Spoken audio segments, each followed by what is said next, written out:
Right, we're going to go through building the Scalextric car using the Boxford chassis and the Hornby motor and pack of bits.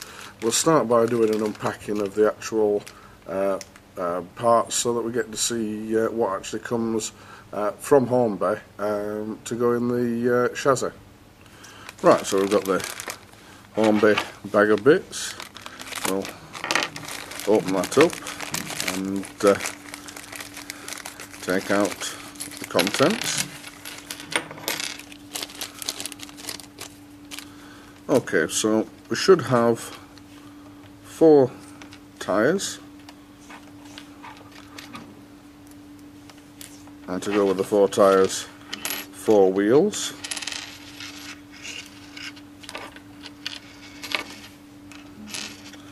We should then have 2 axles. Now the axles are slightly different. The front axle has got 2 knurled sections. You can see just that serrated section at the end there. That has one at either end, serrations at either end, but nothing in the middle. The rear axle has serrations at either end, but it also has a serration in the middle. Important that we don't get those mixed up. We should also have 2 sets of gears. We should have a set of pinion gears, and then we should also have a set of bevel gears. The bevel gears that we'll be using for the chassis we're using. We should have a little braid holder, and then the actual blade that goes in the track blade. And then the last thing we should have is a bag with 2 braids in it. Should also have 2 tiny little metal shoes and a little black screw. I'm not going to open those yet because they very easily get lost, and I'll keep the 3 bags to one side. And then, and of course, your motor. And then what we'll do is we'll start having a look at putting all these bits together. Right, next we'll have a look at the chassis pieces. You may find that some of the waste pieces are still actually in there. You can either poke them out with a paintbrush handle or a screwdriver just as easily. And what we're trying to do is make sure that nothing's in these holes. Everything that should be clear is clear. If you don't, one of the problems that you get is when you start using the capillary, it can sometimes glue these sections back up before you've had a chance to actually put the pieces in there. Right, so I'll get rid of all the little bits that we don't need. And what we should have is 2 chassis sides, a front section that holds the pickups, 2 motor cross sections, and the rear bumper. Right, there isn't a absolutely easy way to put these things together, but one of the things you must do is make sure that you put them together in a certain set order, otherwise you'll find it's nearly impossible to get some of the bits. Okay, so we've brought us motor in there, and we're going to bring in the bevel gear and the pinion gear.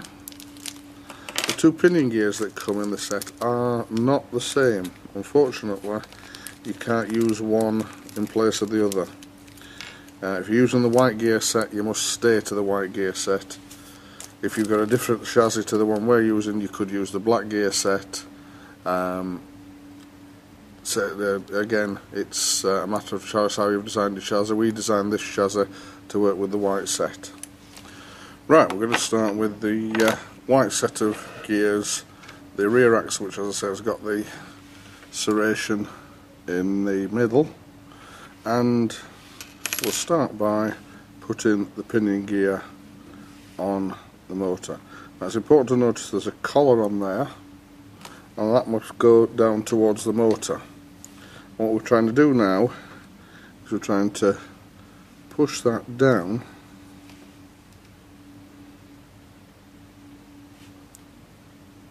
so that it actually goes down to the end of the serrations.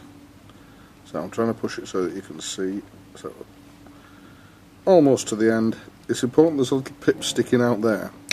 What that does is when we place the gear on the rear axle, bevel gear, what it does, and what I'm doing is I'm trying to make sure that the gear is as near the middle of the serrations as possible, so there's no serrations showing out via the side.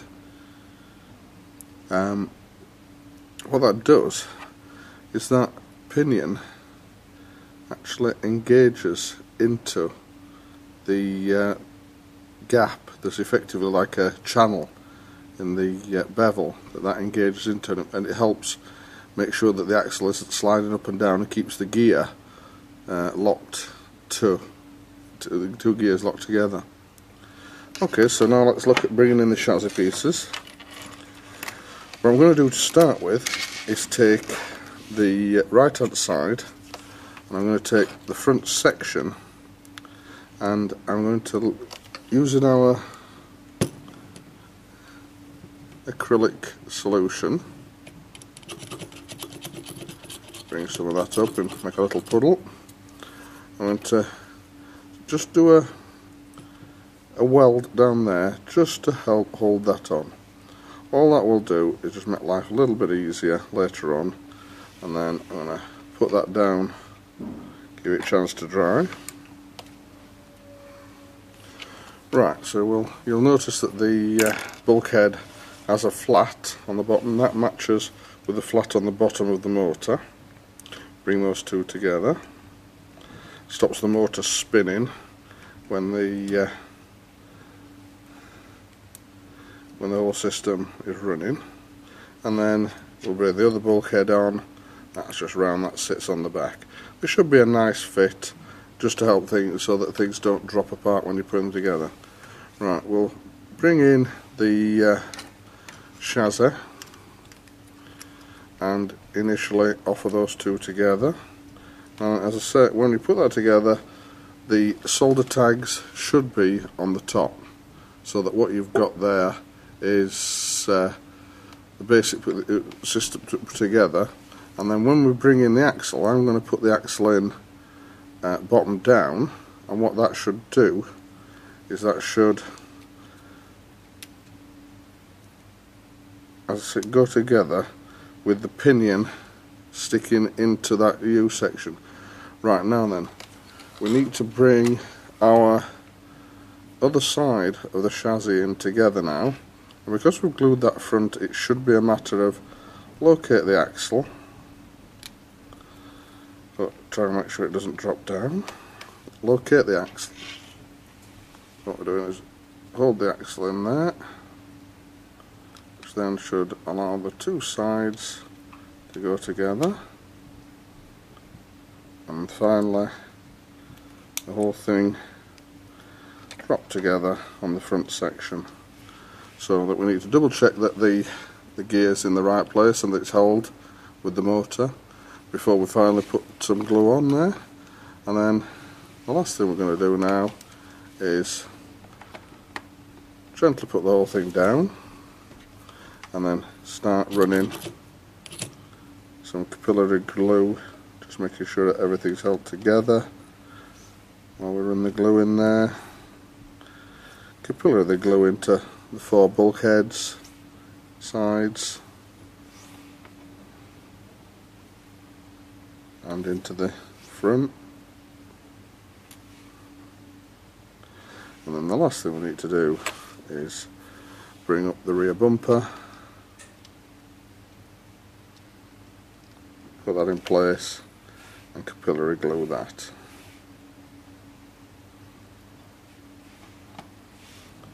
So give it all another run round to make sure that there's plenty of adhesion there, that everything's held well. Same with the front, so we know that a car should survive as many bumps and bruises as possible. So that's the assembly of the basic chassis. Okay, so we've come in as tight and as close as we can, and I'm going to do my best to try and keep this all on camera. So what we've got there, as I say, is we've got the actual blade. And then again, looking at the blade and deciding which way is front and which way is the back, that's the front, sorry, that's the back, that's the front. What we're going to do now is assemble the electric pickups, so that what they do is, what I'm trying to do is get that assembled so that drops in like that. So what you've got with the actual solder section at the front, you've got the tag going towards the back. Same again on the other side. I apologise for covering it up with my big fingers. So that what you've got then, you've got two pieces on there, literally ready to take the wires. Apologise for the hammering, this is a workshop. So what we're going to do is, I'm actually going to solder them at this stage because I've found that it's easier to solder them with the braid holding them on.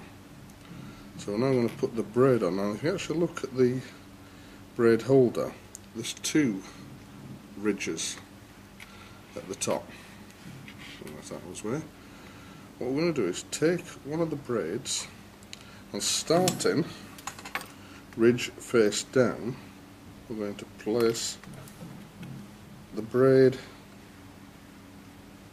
into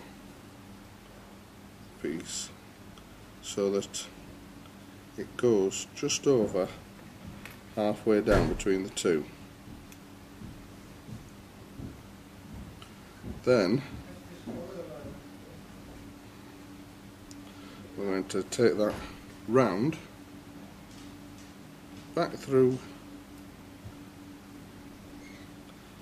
the side and then let that sweep back, so that what we've got there is a whole section, the braid going effectively half round right here. Now I'm going to do exactly the opposite mirror image on the other side.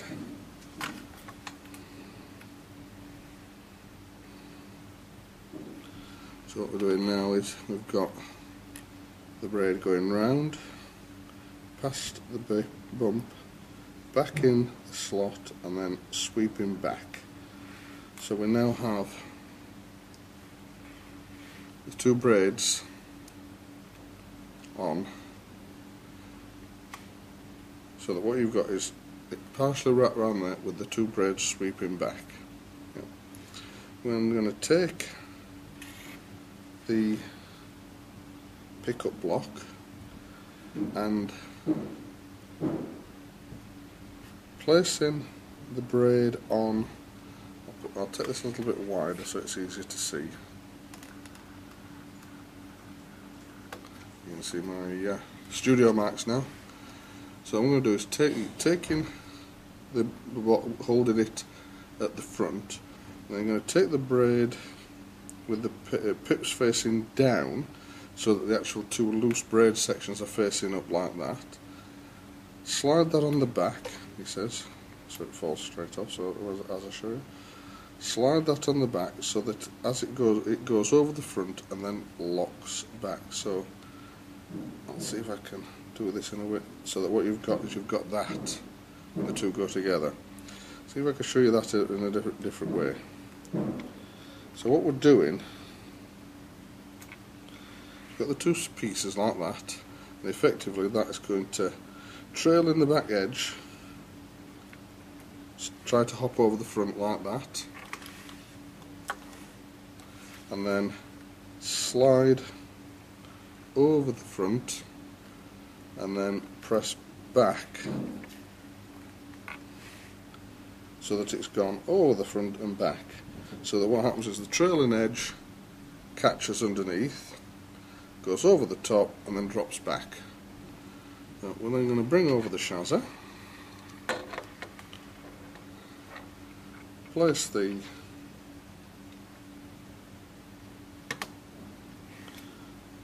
pickup on the front of that. We then need a little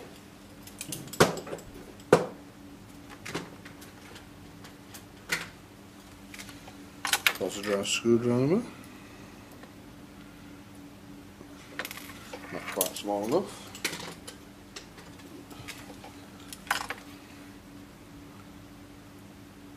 And then holding that with a finger, what we want to do is place that into, screw that into the plastic, and the way I work is I screw it up till it locks and then go back a quarter turn.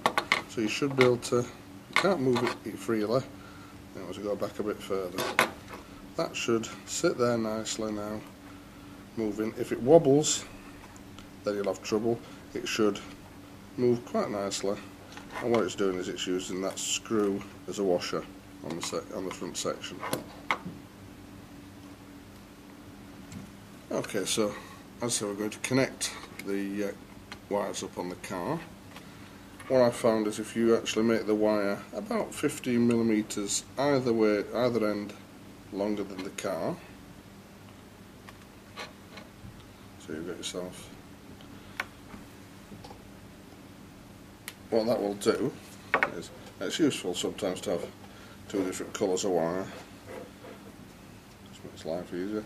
So about 15mm either way longer than the car, and then we're going to strip 3mm at one end of each wire, and place those in the front, straight into those pickups. And then you can, if you want, crimp those, so that if you don't want to solder, you can actually crimp those on to start with. Depends how good you are with the soldering iron, whether you're confident or not that you could solder those two sections. And I'm trying to find an easy way where you can see them. Actually, try to turn the car around forwards. So what we've got is the two wires sat in there.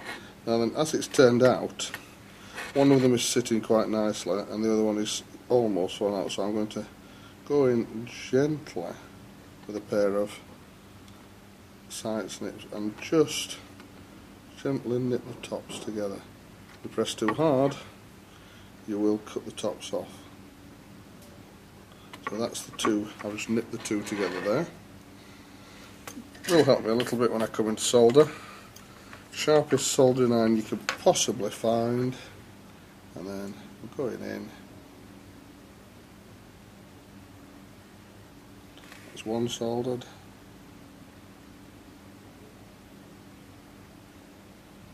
That's the second.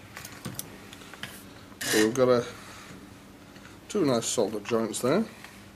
And as those wires come out, the next thing that we're going to do is, using a finger, we're going to wrap the wires round your finger once. So that what we're doing is we're forming in the wire a little circle like that. What that does is it helps take all the stress.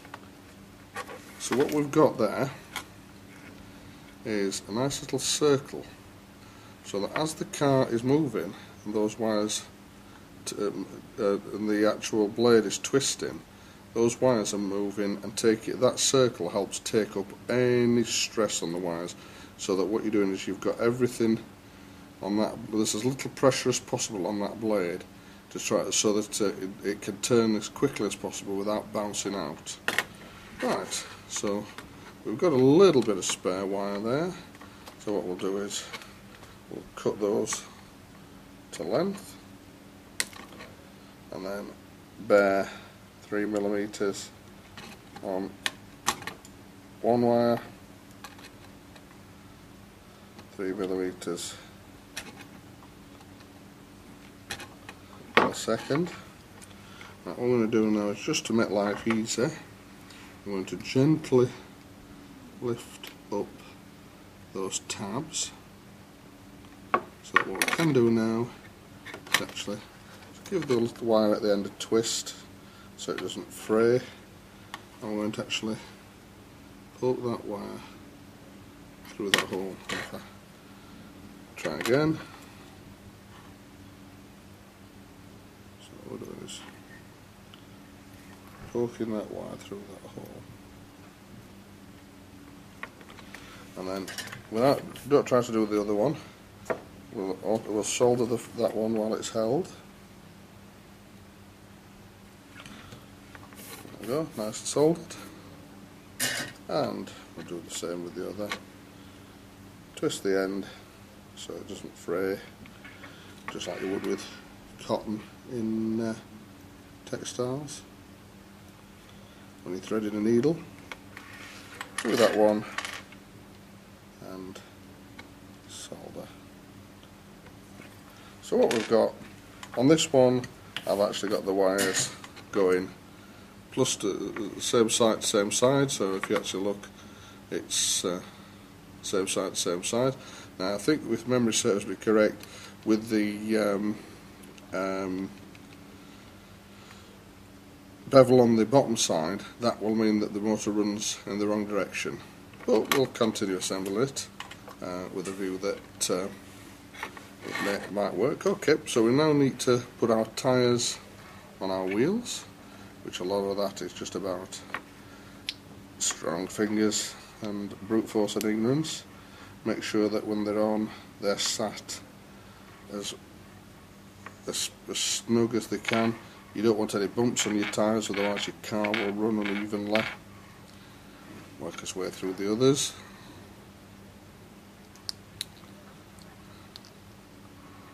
So that what we're doing is, as I said, making sure that that one there isn't quite sat properly. Make the tyres as uniform as possible. Right, so we're now going to assemble our tyres on our axles.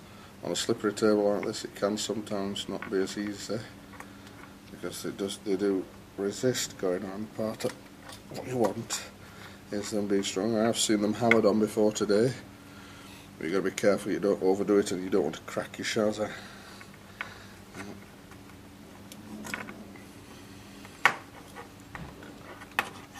I'm going to go and fetch a hammer. Right, as I say, you've got to be careful you don't overdo this, as you can very easily nip the chassis.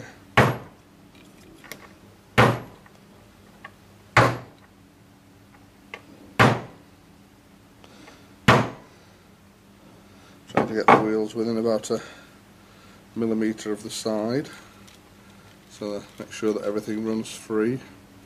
That's close enough there, so one's about 2 mil, one's about, so if you do go a bit too far you can twist them back, but it's amazing how much stress you put on the chassis. And then we'll put the front ones in. Make sure that the axle goes underneath. Make sure the axle goes underneath the wires. That way then, if you want to get to maintain them, you can do. And again, to within about a millimetre, 2 millimetres of the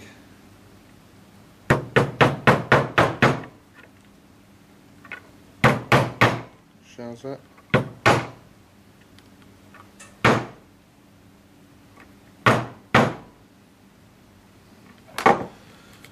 And there you go, that's your basic racing chassis. Right, so that's the chassis we've just assembled, running quite nicely. On our test track. The electrical setup was correct.